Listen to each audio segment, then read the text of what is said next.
resources out there for people who are suffering. So we're going to get right into a workout, because we do know that there's no condition on the planet that doesn't benefit positively from exercise.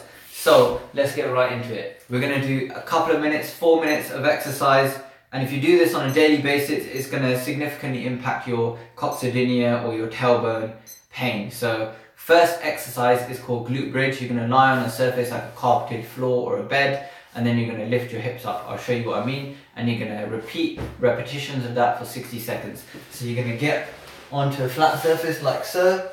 I'm going to move the camera down so that you guys can appreciate what I'm doing. From there, you're going to bridge up. This is first exercise. Keep the head nice and relaxed. Lift up the hips. Take nice deep breaths while you're doing it. Let the sympathetic nervous system calm down, let the pain calm down by taking deep breaths.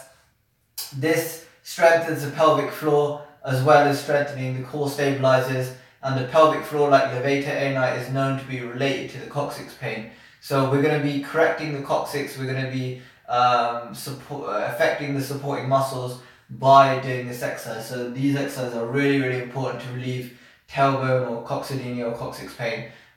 So this is the first one, and with 40 seconds there already, we're going to come down. We can do 10 seconds at a time, we can do 30 seconds at a time, as long as we feel we can hold it without shaking. If we're wobbling and shaking, core stability is not quite there, not strong enough, so that's when we need to change that up. So we've got that nearly there, we're hitting a minute now, and then legs are starting to burn, which means that I'm doing it right, so that's a good sign, and then we can relax down. I'm going to make the plinth a bit higher before we do the next one, so you can get a good view of what I'm doing. So the next exercise that we're going to do is called a plank. You may be familiar with it. You're going to get in press up position like so, and then you can either do it on your elbows, which is one variation, or the variation that I prefer is on the hands, like you're doing a press up, and then you're going to pull the belly button in. So to show you what that looks like, instead of letting the belly button drop like that, you're going to pull it in. So you're going to suck in, which is activating again the pelvic floor muscles, which is really important. And we're going to go for 60 seconds. So take nice deep breaths, relax, and keep the belly button sucked in as we go. So again, pulling it in, not letting it drop out. You can keep the feet wider apart if you need some help with this. If it's not so difficult for you, keep them closer together. Makes it a bit more challenging. And again, this is affecting the pelvic floor and the core stabilizers, which is what we want with this workout. So doing really well, last 10 seconds.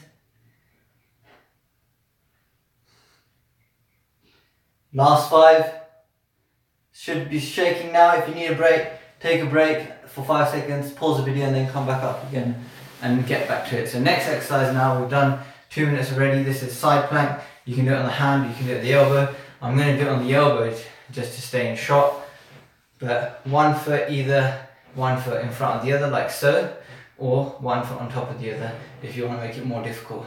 So again, I'm pulling in through the belly button. I'm not letting my belly button drop out. I'm pulling in, sucking in, and maintaining that for the whole time.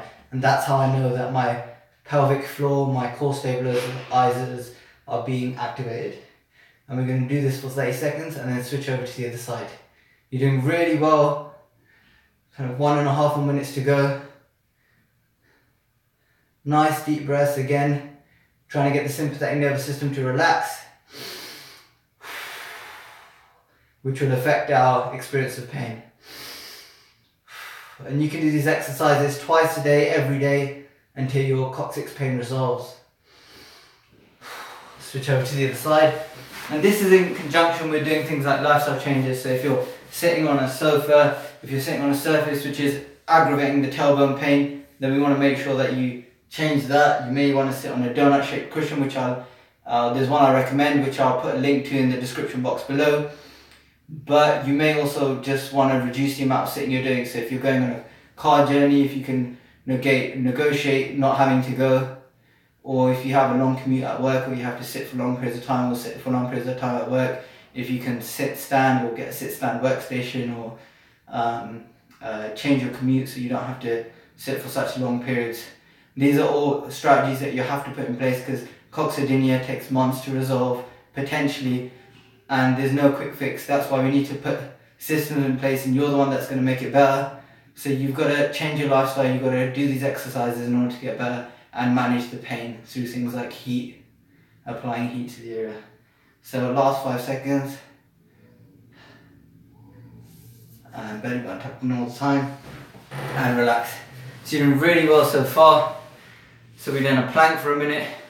We did a glute bridge for a minute, and then we did side planks for a minute. So that's 4 minutes of exercise. That's all it's going to take you, and that's going to have a significant impact. Seating position, lastly, I'm just going to finish on that. So if you have your weight on your coccyx, that's obviously going to be really painful. So you can definitely vary your seating position and look at different techniques to try and take the pressure off the coccyx on the tailbone. You want to keep as aggravating it as little as possible. So don't do things which are going to annoy it, otherwise it's going to take it longer to get better. So like I said, you're your best doctor. You can get this better, but you've got to follow the exercise, you've got to keep to it, and you've got to avoid the things that are aggravating it. So drop me a comment box in the comment box below if you want any more advice with managing coccyx pain. I am an expert on the topic, and if you need any of the videos on any of the types of conditions, I can create workout videos for you as well as videos for advice. So give this video a thumbs up and drop me a comment in the comment box below. Thanks guys.